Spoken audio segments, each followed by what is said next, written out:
15 de dezembro de 2025, o governo dos Estados Unidos acabou de cruzar um limiar que só aconteceu 3 vezes na história moderna em tempos de paz. Os pagamentos de juros da dívida nacional, 970 bilhões de dólares, agora excedem o que gastamos em todo o Departamento de Defesa. Isto é dominância fiscal, o ponto em que a dívida se torna tão massiva que o seu Banco Central já não consegue controlar a inflação. O serviço da dívida do governo torna-se a economia, e quando a dominância fiscal chega, a carteira 60-40 colapsa. 2022 deu-nos uma prévia. Ações caíram 19%, títulos caíram 13% simultaneamente. A Bíblia do Planejamento da Aposentadoria perdeu 16,7% em um ano. Esta foi a reativação de um padrão histórico, um ciclo de realocação de capital que se desenrolou em 3 grandes crises ao longo do último século e está a acontecer novamente agora mesmo. Até o final deste vídeo, você entenderá exatamente quais as 3 classes de ativos que preservam a riqueza quando as moedas colapsam, por que funcionam e como os investidores mais ricos do mundo já estão se posicionando. Deixe-me mostrar-lhe algo que, uma vez que o veja, você não poderá desver. 3 impérios, 3 crises monetárias, o mesmo padrão. Crise 1, Alemanha de Weimar, 1922-1923.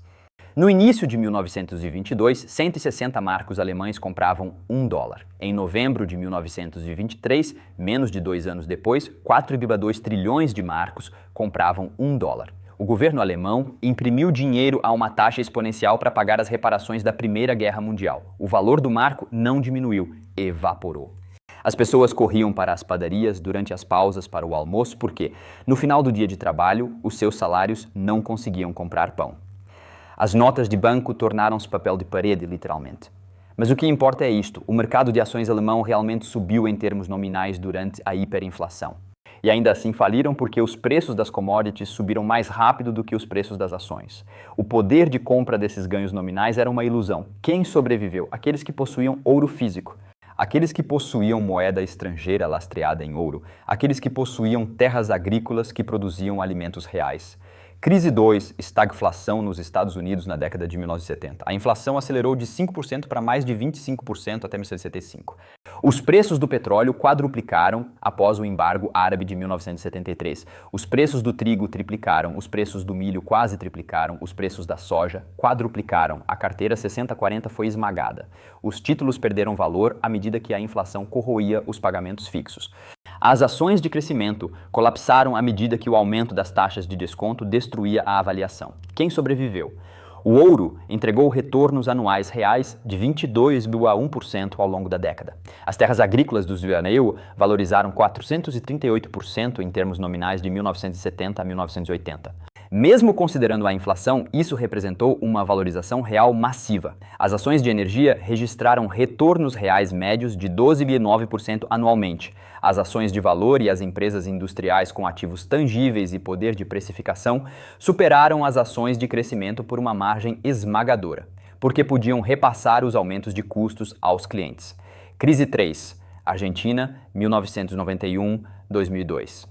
A Argentina atrelou seu peso ao dólar americano em paridade de 1,1. O plano teve sucesso no início, a inflação morreu. As exportações dispararam de 12 bilhões de dólares para 27 bilhões de dólares, então o Brasil desvaloriza sua moeda em 1999. As exportações da Argentina tornam-se não competitivas, a economia contrai e o governo perde acesso aos mercados de crédito. Em dezembro de 2001, corridas bancárias levaram o governo a impor limites de saque de 1.000 pesos por mês. Isso foi seguido pela conversão forçada de contas em dólares para pesos a taxas manipuladas. 100 bilhões de dólares em bancos argentinos foram convertidos para 100 bilhões de pesos, que então perderam 75% do seu valor à medida que o peso colapsou. Depositantes com contas bancárias, denominadas em dólares, perderam 60% do seu poder de compra. Aqueles que sobreviveram eram proprietários de terras agrícolas e estoques de commodities. À medida que o peso desvalorizava, seus ativos denominados em pesos tornaram-se mais baratos para compradores estrangeiros, impulsionando a demanda. Os preços globais das commodities dispararam, tornando seus produtos mais valiosos. A Argentina deu calote em 95 bilhões de dólares, o maior calote soberano da história naquela época. No entanto, os produtores agrícolas experimentaram uma preservação massiva da riqueza real. O padrão é verificado e inegável. 3 crises, a mesma realocação de capital, e 3 classes de ativos específicas que consistentemente preservam e aumentam o poder de compra enquanto todo o resto queima. Classe de ativo 1, terra produtiva, ativos agrícolas e exposição a commodities. Bill Gates possui 242 mil acres de terras agrícolas nos East Wales em 17 estados. Ele é o maior proprietário privado de terras agrícolas do país.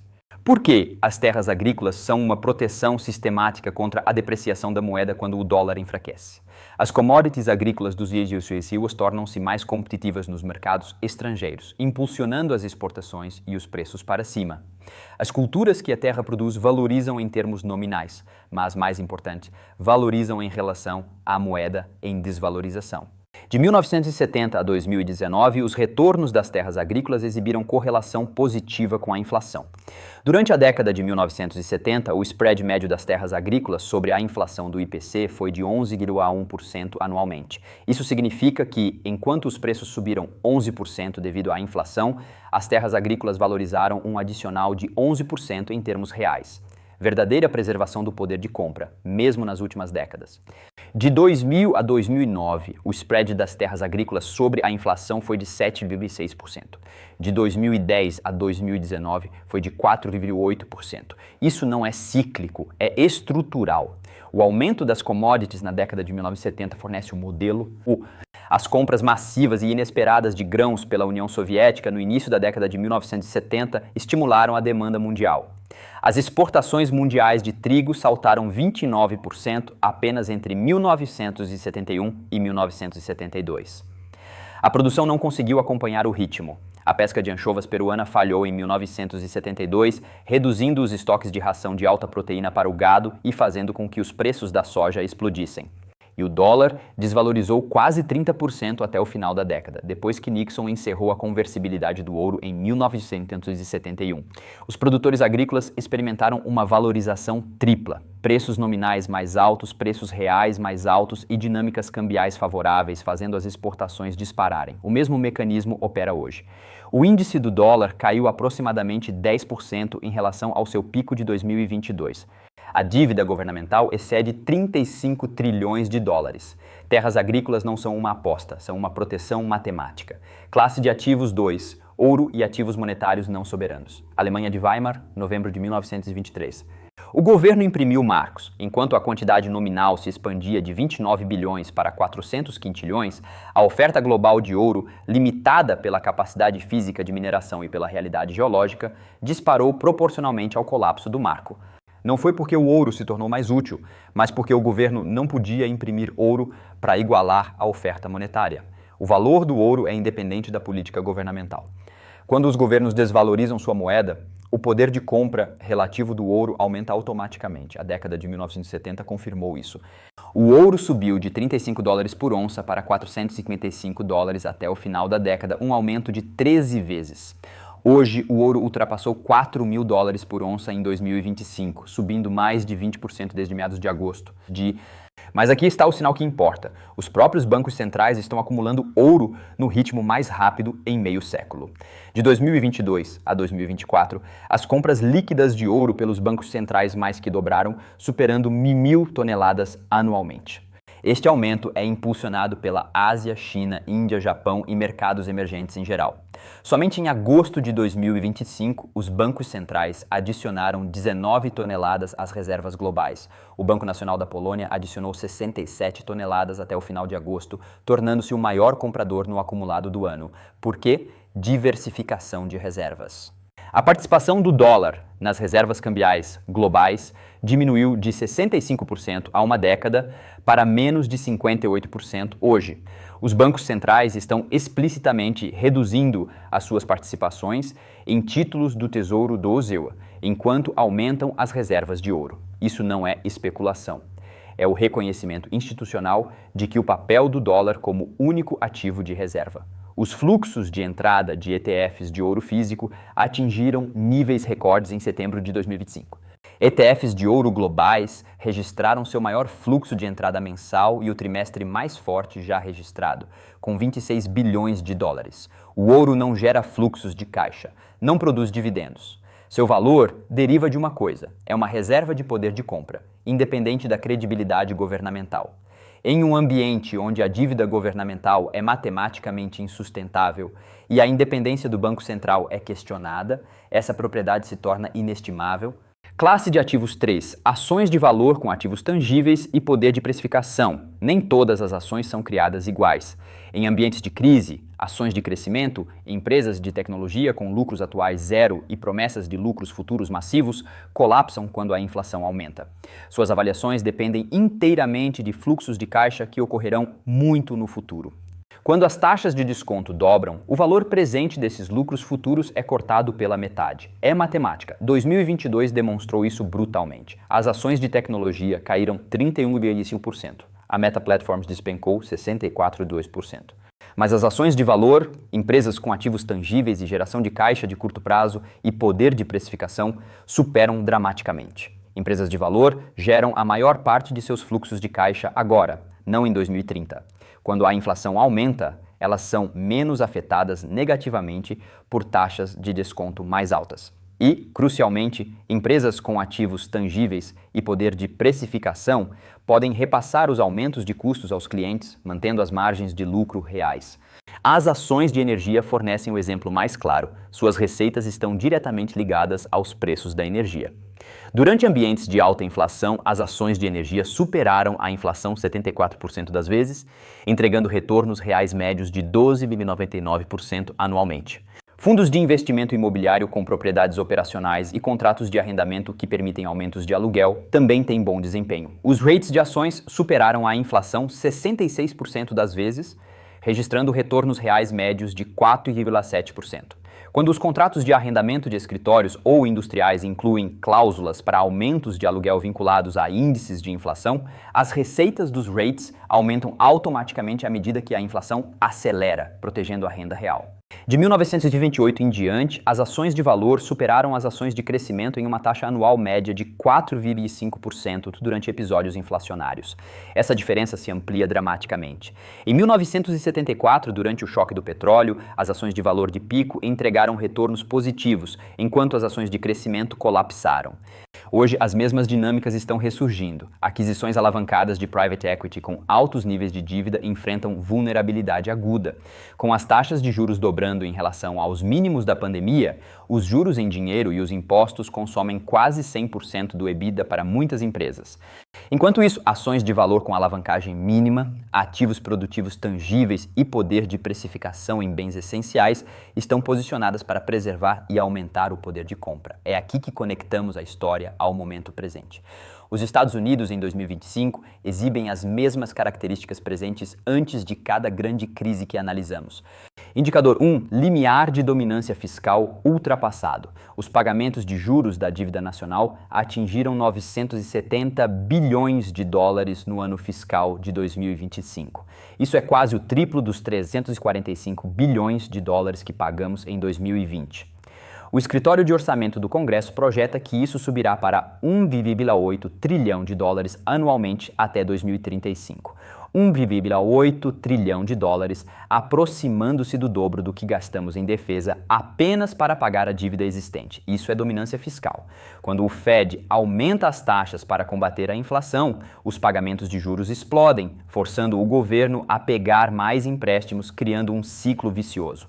Indicador 2. Taxas de juros reais tornaram-se positivas. Por anos, a inflação foi maior que as taxas de juros nominais, o que significava que as taxas de juros reais eram negativas. Isso permitiu ao governo inflacionar as dívidas sem dor. Isso acabou. As taxas reais agora são positivas pela primeira vez em anos. A dívida do governo está se tornando mais cara de carregar, em vez de mais barata. As dinâmicas favoráveis que permitiram que a dívida crescesse mais lentamente que a economia se inverteram. Sem um superávit fiscal, que o ZEUA não tem desde 2001, o acúmulo de dívida torna-se matematicamente exponencial. Indicador 3. Independência do Banco Central questionada. O balanço patrimonial do Federal Reserve ainda detém aproximadamente 4,6 trilhões de dólares em títulos do Tesouro do ZEUA, acumulados durante o Quantitative Easing. Essa enorme participação cria o risco de que a política monetária se torne cativa da sustentabilidade fiscal, em vez de um controle independente da inflação. Esta é a assinatura institucional da dominância fiscal. O Banco Central não pode mais se comprometer de forma credível a priorizar a estabilidade de preços, porque a dinâmica da dívida governamental força a acomodação. Indicador 4. Diversificação de reservas acelerando. Bancos centrais globalmente estão se diversificando das reservas em dólar mais rapidamente do que em qualquer outro momento desde a Segunda Guerra Mundial. A participação do dólar nas reservas caiu de 65% para 58% em uma única década. Países como China, Rússia e Turquia reduziram constantemente suas participações em títulos do Tesouro dos EUADAs, enquanto aumentaram as reservas de ouro e liquidaram o comércio em moedas locais. Isso não é ideologia, é alocação institucional de capital por profissionais monetários que veem o que está por vir. Indicador 5. Quebra do portfólio, 60-40 confirmada. O colapso simultâneo de ações e títulos em 2022 não foi um acaso, foi uma mudança de regime. Quando a inflação se torna a variável econômica dominante e a credibilidade do governo é questionada, a correlação tradicional entre ações e títulos inverte-se. Em vez de se protegerem mutuamente, ambos declinam juntos. 2022 representou apenas a quarta vez desde 1973 que ações e títulos experimentaram retornos negativos simultaneamente durante um período de 12 meses. Agora é o novo normal. A matemática está quebrada. O portfólio 60-40 não pode funcionar em um regime de dominância fiscal. Então, o que acontece a seguir? 3 cenários possíveis. Cenário 1, consolidação fiscal. Probabilidade baixa. O Congresso implementa uma reforma fiscal credível, combinando receitas mais altas e despesas mais baixas. A dívida estabiliza, o dólar fortalece, a confiança retorna. Isso é teoricamente possível, mas também politicamente implausível.